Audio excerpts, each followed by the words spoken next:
तो आइए मेरे चैनल में आपका बहुत बहुत स्वागत है। रिफ्लेक्शन ऑफ लाइट को पढ़ाने जा रहे हैं जो आपका चैप्टर 1 है एनसीईआरटी फिजिक्स का, जिसमें फिजिक्स में हम चैप्टर 1 का 3 वीडियो बना चुके हैं। चौथा वीडियो आपका पूरा रिफ्लेक्शन ऑफ लाइट को क्लियर कर देगा। यह वीडियो बहुत इंपॉर्टेंट है, इसमें हर साल आपको एग्जाम में इससे क्वेश्चन पूछा जाता। आइए बहुत बेहतरीन तरीका से हमने आपको पढ़ाया है। इस वीडियो को अंतिम वीडियो इस चैप्टर का है, इसको बहुत बेहतरीन ढंग से पढ़िएगा, आपको रिफ्लेक्शन ऑफ लाइट क्लियर हो जाएगा। आइए बिना समय हम गंवाते हुए रिफ्लेक्शन ऑफ लाइट के बारे में पढ़ते हैं। तो हमारा चला गया था, अवतल दर्पण को हम पढ़ा दिए थे, लेकिन एक बार रिवाइज आपको करा दे रहे हैं कि दर्पण दो प्रकार के होता है, एक समतल दर्पण, दूसरा गोलीय दर्पण। एक समतल दर्पण, दूसरा गोलीय दर्पण। गोलीय दर्पण दो प्रकार के होता है, एक होता है अवतल दर्पण, दूसरा होता है उत्तल दर्पण।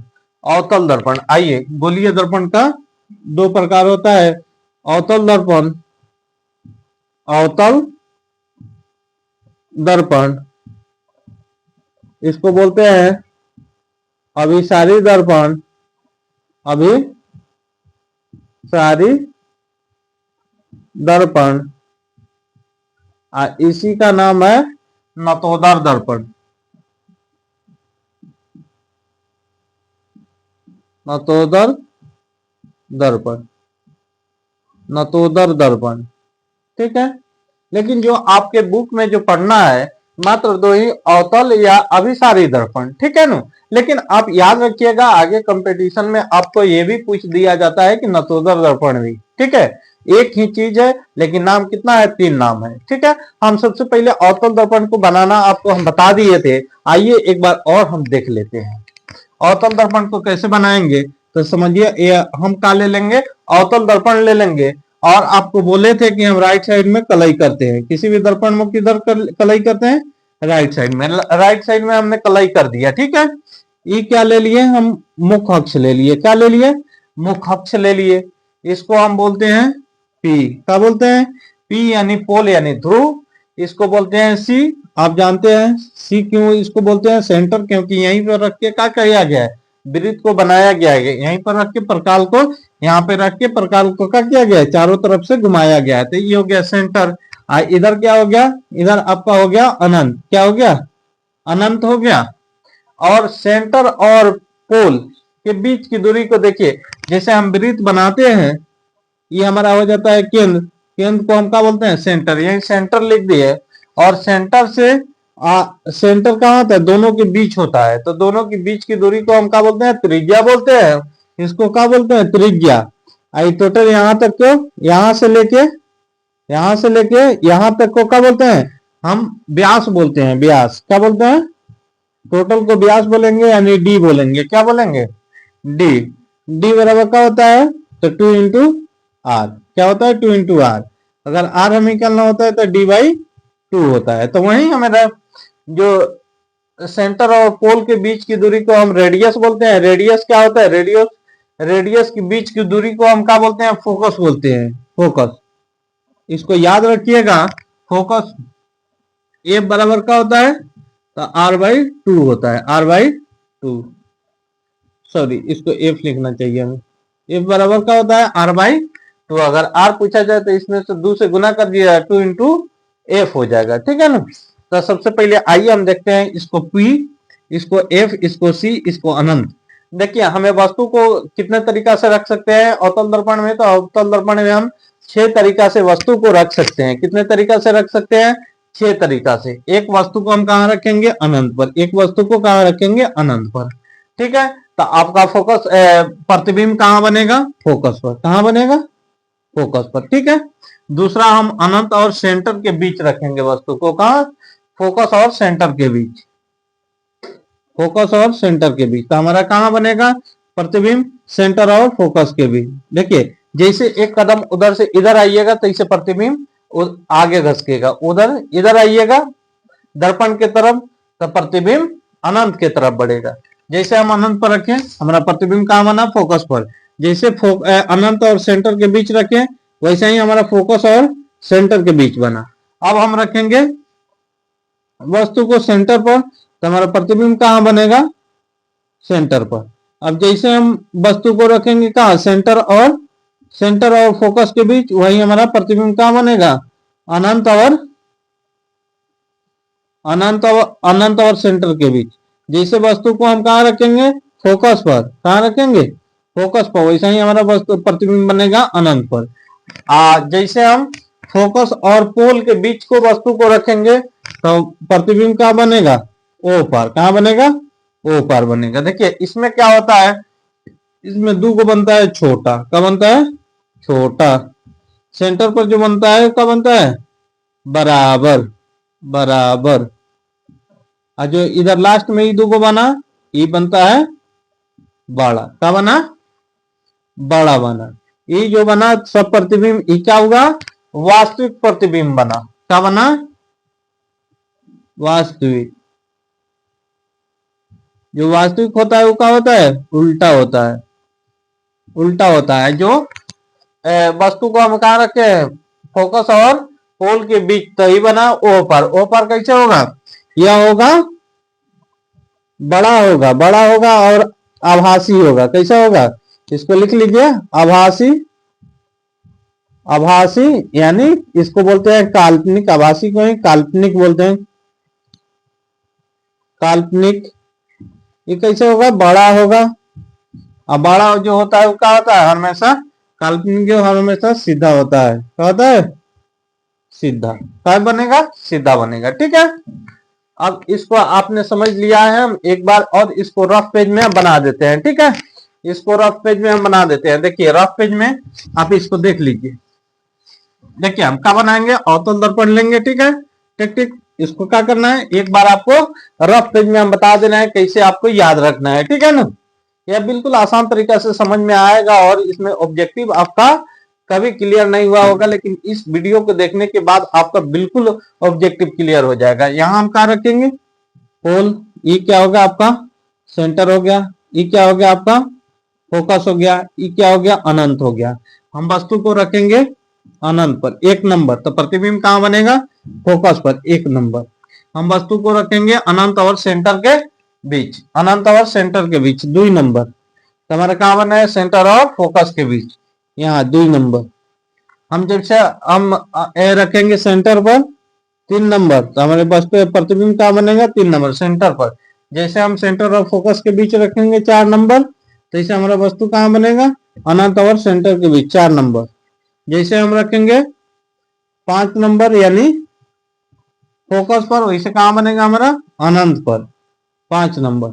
जैसे यहां हम रखेंगे 6 नंबर, तो ये बनेगा हमारा ओ पर 6 नंबर। ठीक है, ये याद करने का तरीका है। आपको बिल्कुल आसान तरीका से अवतल दर्पण याद हो गया होगा। आप सबसे पहले इसको कॉपी में नोट कर लीजिए और हम अवतल उत्तल दर्पण के बारे में बता देते हैं। चिन्ह पिपाटी भी आपको समझा देंगे और साथ में अवतल दर्पण, उत्तल दर्पण और समतल दर्पण का कहाँ प्रयोग होता है उसको भी हम आपको समझा देंगे। समझे ना? सबसे पहले इसको उतार लीजिए। ये अवतल दर्पण तो हो गया, हम उत्तल दर्पण को बनाते हैं। उत्तल दर्पण ये हो गया आपका। ठीक है, ये क्या हो गया? इसको बोलते हैं, इस लाइन को मुख्य फोकस बोलते हैं। तो हमारा पी कहाँ होता है? यहाँ पी होता है। ठीक है ना, ये पी है। ये क्या हो गया आपका? अनंत हो गया। इधर हो गया सेंटर। सेंटर तो बताइए कि ये जहाँ चाप को रख करके वृत्तों को बनाया जाता है। जब खोखला गोला होता है तो क्या होता है? उसको काटा गया है 2 भाग में। ये हो गया उत्तल दर्पण, हो गया अवतल दर्पण। हम कलर किधर से करते हैं? तो दाहिने साइड से। ठीक है ना, दाहिने साइड से। इधर बीच में क्या होता है? पोल और सेंटर के बीच एफ होता है। ठीक है, अब वस्तु को हम कहाँ रखेंगे? वस्तु को हम पर रखेंगे। कहाँ रखेंगे? वस्तु को अनंत पर रहेंगे तो कटेगा कहाँ हमारा? फोकस पर। कहाँ बनेगा? फोकस पर बनेगा। यहाँ पर हमारा कटेगा, यानी 1 नंबर 1 नंबर। ठीक है, 1 नंबर। यह दर्पण के जब पीछे बनेगा तो इसको क्या बोलेंगे? आभासी बोलेंगे। यानी फोकस तो दर्पण की तो कलाई किया हुआ है भाग, उधर से जाएगा नहीं, यानी जबरदस्ती उसको कटाने का प्रयास करेंगे तो उसको बोलते हैं दर्पण के पीछे, यानी आभासी बोलते हैं। क्या बोलते हैं प्यारे बच्चों? आभासी बोलते हैं। अब देखिए, अब वस्तु को कहाँ रखेंगे? अनंत पर रखें। यहाँ तक, यहाँ का बना छोटा बना। क्या बना? छोटा बना। अब हम रखेंगे अनंत और पोल के बीच, तो हमारा कहाँ बनेगा? फोकस और पोल और फोकस के बीच। तो यहाँ 2 नंबर, तो ये बना हमारा 2 नंबर। और जब हम पोल पर रखेंगे, पोल पर, तो हमारा पोले पर बनेगा, यानी यहाँ 3 नंबर, तो यही बनेगा 3 नंबर। ठीक है, तो ये सब कैसा बना, ये सब बना, देखिए ये पहल का बना छोटा, यानी बहुत छोटा। ये भी का बना छोटा, यानी दोनों को क्या बोलेंगे, छोटा बोलेंगे। आई बना आपका बराबर, क्या बना बराबर। आई दोनों बना 1 2 छोटा, क्या बना छोटा। ये सब कैसा बनता है, आभासी। आभासी, आभासी कैसा होगा, हर हमेशा सीधा होगा। आभासी हर हमेशा क्या होगा, सीधा होगा। देखिए वास्तविक का होता है उल्टा होता है, लेकिन आभासी का होता है सीधा होता है। ठीक है, उसी तरह आभासी का होगा सीधा होगा। तो अवतल दर्पण में इंसान कभी भी सपना उल्टा नहीं सोचता है। ठीक है, सपना जब भी सोचता है तो सीधा सोचता है, समझे ना। तो अवतल दर्पण और उत्तल दर्पण आपका क्लियर हो गया। ठीक है प्यारे बच्चों, तो देखिए एक दर्पण का जो फॉर्मूला होता है उसको याद रखिएगा। दर्पण सूत्र क्या होता है, तो दर्पण सूत्र, दर्पण सूत्र होता है 1/v प्लस 1/u बराबर 1/f। ये आपका क्या होता है, दर्पण सूत्र होता है। इसको आप कंठस्थ याद रखिएगा, समझे ना। या ऑब्जेक्टिव में आपको पूछा जाता है। किसमें पूछा जाता है प्यारे विद्यार्थियों, ऑब्जेक्टिव में पूछा जाता है। यह बहुत महत्वपूर्ण है, आपने इसका स्क्रीनशॉट ले लीजिए। अब हम आपको क्या बताएंगे, हम आपको बताएंगे सॉरी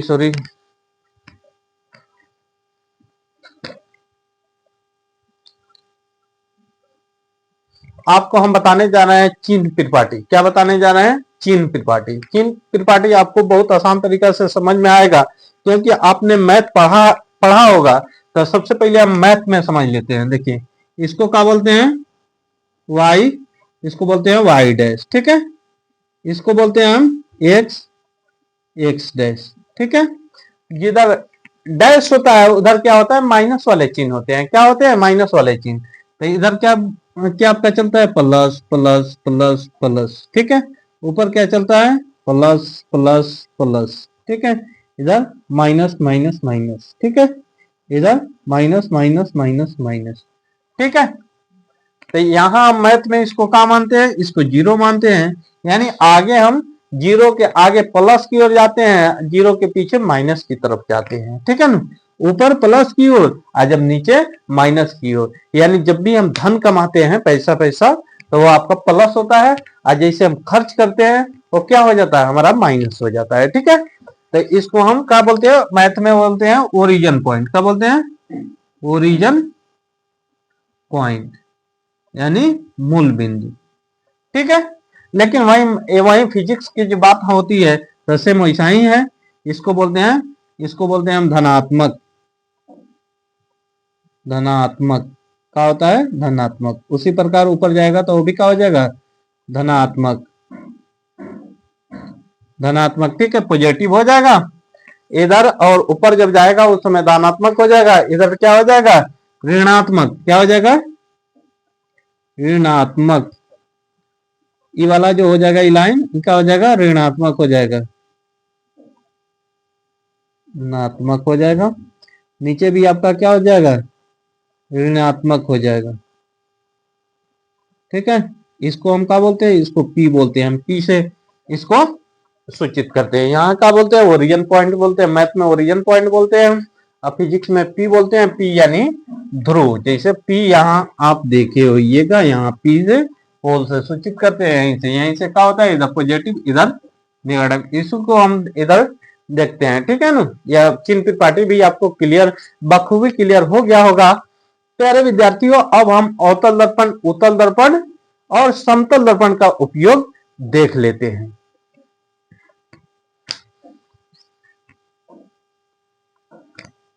आइए हम पहले अवतल दर्पण का उपयोग के बारे में जान लेते हैं। अवतल दर्पण, अवतल दर्पण, अवतल दर्पण यानी अभिसारी दर्पण, नतोदर दर्पण।